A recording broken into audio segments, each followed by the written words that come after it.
Samsung Galaxy S24 FE launch ആയിട്ടുണ്ട്. ഇതെന്ന് പറയുന്ന ഒരു നല്ല ഡിവൈസ് ആണ്. സാംസങ്ങിന്റെ ഫാൻ എഡിഷൻ എന്നാണ് FE പറയുന്നത്. അത്യാവശ്യം അടിപൊളി സ്പെസിഫിക്കേഷൻ ആണ്. ഇപ്പോൾ നല്ല ഡിസ്പ്ലേ എടുത്തിട്ടുണ്ട്, നല്ല ക്യാമറ സിസ്റ്റം കൊടുത്തിട്ടുണ്ട്. അങ്ങനെയൊക്കെ നോക്കുകയാണെങ്കിൽ സാംസങ് ഗാലക്സി S24 FE ഒരു കിടിലൻ പാക്കേജ് ആണ്. എന്നാൽ ഈ ഒരു ഫോൺ ഇപ്പോൾ ആരും തന്നെ മേടിക്കരുത്. അങ്ങനെ പറയാനുള്ള ഒരു റീസൺ ഉണ്ട്. ഈ ഒരു വീഡിയോ അവസാനം വരെ കാണുകയാണെങ്കിൽ ക്ലിയർ ആയിട്ട് അത് എക്സ്പ്ലെയിൻ ചെയ്ത് തരാം. അപ്പോൾ ഫസ്റ്റ് ഓഫ് ഓൾ ഈ ഒരു ഫോണിന്റെ ഡിസ്പ്ലേ തന്നെ സ്റ്റാർട്ട് ചെയ്യാം. 6.7 ഇഞ്ചിന്റെ ഒരു AMOLED ഡിസ്പ്ലേ ആണ്. 120 ഹെർട്സിന്റെ റീഫ്രഷ് റേറ്റ് ഒക്കെ കൊടുത്തിട്ടുണ്ട്. സാംസങ് പറയുന്നത് ഡൈനാമിക് AMOLED 2X പാനൽ എന്നാണ്. ഇത് ഓരോ ബ്രാൻഡിന്റെ മാർക്കറ്റിംഗ് ടെക്നിക്കാണ്. ഇപ്പോൾ OnePlus നോക്കുകയാണെങ്കിൽ ഫ്ലൂയിഡ് AMOLED എന്ന് പറയും. അങ്ങനെ ഓരോ ബ്രാൻഡ് ഓരോ പേരിൽ വിളിക്കും എന്ന സംഭവം ഒന്ന് തന്നെയാണ് AMOLED ഡിസ്പ്ലേനോട് കൊടുത്തിട്ടുള്ളത്.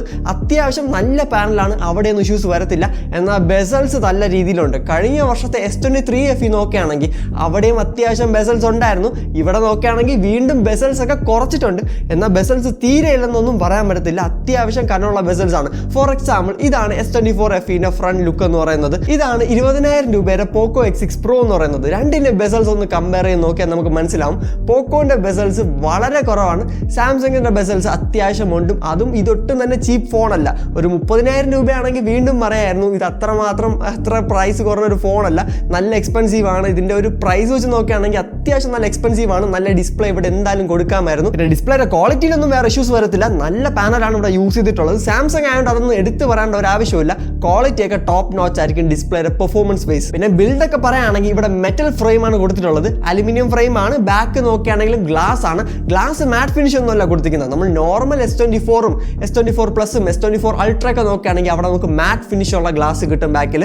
എന്നാൽ ഇവിടെ നോക്കുകയാണെങ്കിൽ ഗ്ലോസി ഫിനിഷ് ആണ്. സംഭവം വേറെ ഒന്നുമല്ല, S24 കുറച്ച് കൂടിയ ഫോൺ ആണല്ലോ, അതുകൊണ്ട് അതൊരു പ്രീമിയം ടച്ച് കൊടുക്കാനാണ് അവിടെ മാറ്റ് കൊടുത്തിട്ട് ഇവിടെ ഗ്ലോസി കൊടുത്തിരിക്കുന്നത്. എന്തെങ്കിലുമൊക്കെ വ്യത്യാസം വേണ്ടേ ഈ FE എന്ന് പറഞ്ഞതിന്. പിന്നെ കൊടുത്തിട്ടുള്ള ഗ്ലാസ് എന്തായാലും നല്ല ക്വാളിറ്റി ഉള്ളതാണ്. ഗൊറില്ല ഗ്ലാസ് വിക്ടസിന്റെ ഗ്ലാസ് ഒക്കെയാണ് കൊടുത്തിട്ടുള്ളത്. ഇനിയിപ്പോൾ എന്ത് വലിയ ഗ്ലാസ് ആയാലും ഒരു ടെമ്പർ ഗ്ലാസും കേസും യൂസ് ചെയ്യുന്നത് മസ്റ്റ് ആണ്. അല്ലെങ്കിൽ ഇപ്പോൾ ഫോൺ കയ്യിൽ നിന്ന് പോവുകയാണെങ്കിൽ ഈ സെറ്റ് ക്രാക്ക് ആവാനുള്ള ചാൻസ് ഉണ്ട്, അതിനിപ്പോൾ എത്ര കൂടിയ ഗ്ലാസ് ആണെങ്കിലും. പിന്നെ ബാറ്ററി സൈഡ് നോക്കുകയാണെങ്കിൽ 4700 mAh ബാറ്ററിയാണ് വിത്ത് 25 വാട്ട്സ് ഫാസ്റ്റ് ചാർജർ. എനിക്കറിയാം സാംസങ് M55 അല്ലെങ്കിൽ F55 പോലത്തെ ഡിവൈസിലൊക്കെ 45 വാട്ട്സിന്റെ ഫാസ്റ്റ് ചാർജിങ് സപ്പോർട്ട് കൊടുക്കുന്നുണ്ട്. ഈ ഫോണിൽ നോക്കുകയാണെങ്കിൽ 25 വാട്ട്സ് ആണ്. ശരിയാണ്, നോർമൽ S24 നോക്കുകയാണെങ്കിലും അവിടെയും 25 വാട്ട്സ് മാത്രമേ നമുക്ക് കിട്ടുന്നുള്ളൂ. 45 വാട്ട്സ് കൊടുക്കാമായിരുന്നു, കാരണം ബഡ്ജറ്റ് ഓറിയന്റഡ് ഡിവൈസ് ആണ് ഈ ഒരു M55ഉം M55Sഉം അങ്ങനത്തെ ഡിവൈസ് ഒക്കെ പറയുന്നത്. ആ ഡിവൈസുകൾക്ക് 45 വാട്ട്സ് കൊടുക്കാമെങ്കിൽ തീർച്ചയായിട്ടും ഈ ഫോൺസിനും കൊടുക്കാമായിരുന്നു, ബട്ട് കൊടുത്തിട്ടില്ല. അടുത്ത വർഷം എന്തായാലും നമുക്ക് 45 എക്സ്പെക്ട് ചെയ്യാൻ പറ്റും എല്ലാ ഡിവൈസുകൾക്കും. എന്നാൽ ഈ വർഷം നമുക്ക് 25 കിട്ടുന്നുള്ളൂ. പിന്നെ ചാർജർ എക്സ്ട്രാ ആയിട്ട് മേടിക്കേണ്ടി വരും. അതിന് അറൗണ്ട് എനിക്ക് തോന്നുന്നു ഒരു 1500-നകത്താണ് കോസ്റ്റ് വരുന്നതെന്ന്. ആ ഒരു കോസ്റ്റ് കൂടെ നമ്മൾ മനസ്സിൽ കാൽക്കുലേറ്റ് ചെയ്യണം ഈ ഒരു ഫോൺ മേടിക്കാൻ പോകുന്നുണ്ടെങ്കിൽ. പിന്നെ ചിപ്സെറ്റ് നോക്കുകയാണെങ്കിൽ Exynosന്റെ 2400E ആണ് കൊടുത്തിട്ടുള്ളത്. അപ്പോൾ ഈ ഒരു E എന്ന് പറയുന്നത് പവർ കുറഞ്ഞൊരു വേരിയന്റ് ആയിട്ടാണ് സാംസങ് പറയുന്നത്. നോർമൽ S24ൽ നമുക്ക് Exynos 2400 കിട്ടും.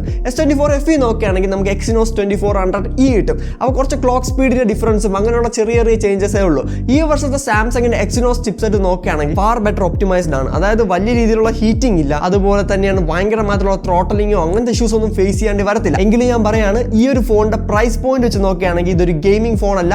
ഇതിൽ നിന്ന് ബെറ്റർ ഗെയിമിംഗ് ഫോൺസ് ഒക്കെ അവൈലബിൾ ആണ്. ഇതിന്റെ പെർഫോമൻസ് അതിഭീകരമല്ല. സ്നാപ്ഡ്രാഗൺ 8 Gen 3.8 ഒക്കെ കമ്പയർ ചെയ്യുകയാണെങ്കിൽ അത്രമാത്രം പെർഫോമൻസ് ഉള്ള ഒരു ചിപ്സെറ്റ് അല്ല Exynos 2400E എന്ന് പറയുന്നത്. ഇതിനെക്കാട്ടും മച്ച് ബെറ്റർ പെർഫോമൻസ് വേണമെങ്കിൽ IQ 12 അല്ലെങ്കിൽ OnePlus 12 അതുപോലത്തെ ഡിവൈസ് ഒക്കെ നോക്കുകയാണെങ്കിൽ നമുക്ക് നല്ല ഗെയിമിംഗ് പെർഫോമൻസ് കിട്ടും. ഇത് ഗെയിമേഴ്സിനുള്ള ഫോൺ അല്ല. അതുപോലെ തന്നെയാണ് എനിക്ക് വേറൊരു കാര്യം പറയാനുള്ളത്, ഈ ഒരു ഫോണിന്റെ ബാറ്ററി പെർഫോമൻസും അത്രമാത്രം കിടിലോ ആയിരിക്കത്തില്ല. അത് പറയാനുള്ള മെയിൻ റീസൺ എന്ന് പറയുന്നത് S24 നോക്കുകയാണെങ്കിൽ അതിൽ ഹീറ്റിങ്ങോ വലിയ രീതിയിലുള്ള ത്രോട്ടലിങ്ങോ അങ്ങനത്തെ ഇഷ്യൂസ് ഒന്നുമില്ല. എന്നാൽ അതിന്റെ മെയിൻ ഡ്രോബാക്ക് എന്ന് പറയുന്നത് ബാറ്ററി പെർഫോമൻസ്. ബാറ്ററി MAH കൂട്ടിയിട്ടുണ്ടായിരുന്നെങ്കിലും ബാറ്ററി അത്രമാത്രം സ്ട്രോങ് പോയിന്റ് അല്ലായിരുന്നു. ഈ ഒരു ഫോണിൽ നമുക്ക് അത് എക്സ്പെക്ട് ചെയ്യാൻ പറ്റും. പക്ഷെ 4700 mAh കൊടുത്തിട്ടുള്ളതുകൊണ്ട് ഒരു പരിധി വരെയൊക്കെ ബാറ്ററി നിൽക്കും. എന്നാൽ ഇത് നല്ല ബാറ്ററി ലൈഫ് തരുന്ന ഫോണെന്നൊന്നും ഉറപ്പിച്ച് പറയാൻ പറ്റത്തില്ല. തീർച്ചയായും ഈ ഒരു ഫോണിന്റെ ബാറ്ററി പറ്റിയൊന്നും മനസ്സിലാക്കിയതിന് ശേഷം മാത്രം മേടിക്കുക. അത് വലിയൊരു ഇമ്പോർട്ടന്റ് ഫാക്ടർ ആണെങ്കിൽ. ചിലർക്ക് ബാറ്ററിയുടെ ആവശ്യം കാണത്തില്ല, ക്യാമറയ്ക്ക് വേണ്ടിയായിരിക്കും ഡിവൈസ് നോക്കുന്നത്.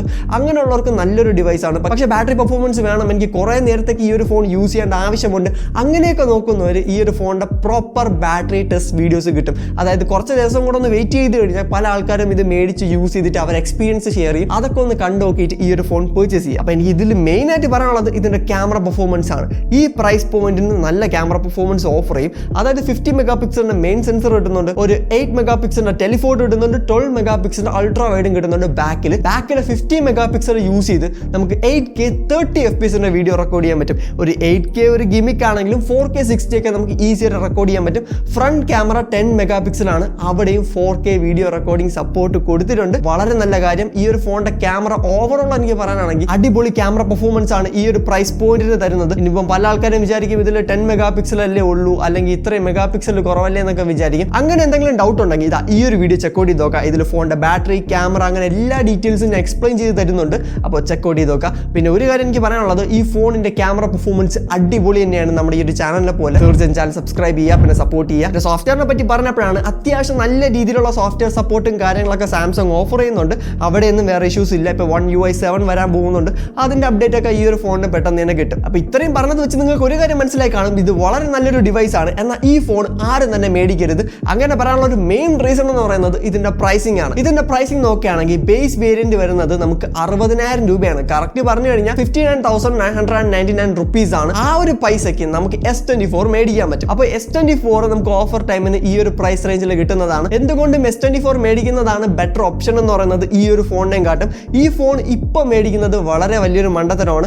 അതിന് പകരം നമുക്ക് ചെയ്യാൻ പറ്റുന്നത് ഈ ഫോണിന്റെ ഓഫേഴ്സിന് വേണ്ടി വെയിറ്റ് ചെയ്യുക. കഴിഞ്ഞ വർഷത്തെ S23 FE നോക്കുകയാണെങ്കിൽ ഈ കഴിഞ്ഞ ബിഗ് ബില്യൺ ഡേയ്സിൽ നമുക്ക് വളരെ ലോവർ പ്രൈസിന് കിട്ടിയിട്ടുണ്ട്. അതായത് അണ്ടർ 30K ഒക്കെ വന്നിട്ടുണ്ട്, അല്ലെങ്കിൽ ആ ഒരു 30K റേഞ്ചിനൊക്കെ നോർമലി കിട്ടും. എന്തായാലും ഓഫേഴ്സിന് വേണ്ടി വെയിറ്റ് ചെയ്യുക, അല്ലെങ്കിൽ ഒരു 3-4 മാസമൊക്കെ ഒന്ന് വെയിറ്റ് ചെയ്യുകയാണെങ്കിൽ ഇതിന്റെ പ്രൈസ് നോർമലി കുറഞ്ഞോളും. ഒരു അണ്ടർ 50Kയോ അല്ലെങ്കിൽ അണ്ടർ 30K ഒക്കെ വരികയാണെങ്കിൽ കിടിൽ ഓപ്ഷനാണ് S24 FE എന്ന് പറയുന്നത്. അല്ലാതെ 60,000 റുപ്പീസ് മുടക്കി വേറെയും ബെറ്റർ ഓപ്ഷൻസ് ഉണ്ട്. ഇപ്പോൾ സാംസങ്ങിന്റെ തന്നെ ആണെങ്കിൽ S24 എടുക്കാം, അല്ലെങ്കിൽ ഇപ്പോൾ ഒരു 40,000 റുപ്പീസ് വരെ മുടക്കാനുണ്ടെങ്കിൽ നമുക്ക് S23 എടുക്കാം. അതൊക്കെ മച്ച് ബെറ്റർ ഓപ്ഷൻ ആണ് ഈ ഒരു ഫോണിനെയും കാട്ടും. അപ്പോൾ ഈ ഒരു ഫോൺ ഞാൻ എന്തായാലും റെക്കമെൻഡ് ചെയ്യും. അത് ഇപ്പോഴല്ല, അടുത്ത സെയിൽ ടൈമിന് എന്തായാലും ഞാൻ ഈ ഒരു ഫോൺ റെക്കമെൻഡ് ചെയ്യുന്നതാണ്. അപ്പോൾ ഈ ഒരു വീഡിയോ ഇഷ്ടമായ തീർച്ചയായും നമ്മുടെ ബാക്കിയുള്ള വീഡിയോസ് ചെക്കൗട്ട് ചെയ്ത് നോക്കുക.